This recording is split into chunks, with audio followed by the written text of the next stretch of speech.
একাকিত্ব, এই ব্যাপারটা আমার কাছে খুব একটা জটিল কিছু ছিল না। আমার এই একার সঙ্গ নিয়ে আমি বেশ আনন্দেই ছিলাম। হঠাৎ আমার সামনে একটা প্রশ্ন এসে আমাকে স্তব্ধ করে দিল।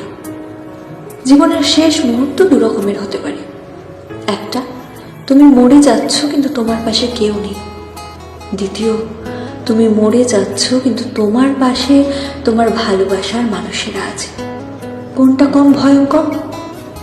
আমার বুকের ভেতরটা কেমন হিম হয়ে গেল।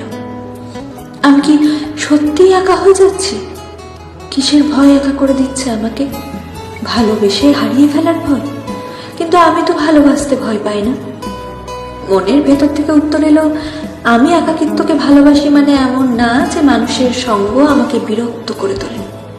আসলে আমি নীরবতা ভালোবাসি, ঠান্ডা বাতাসে বুক ভরে শ্বাস নিতে ভালোবাসি, বৃষ্টির ফোঁটা গায়ে মাখতে ভালোবাসি, আমি নিজেকে ভীষণভাবে ভালোবাসি।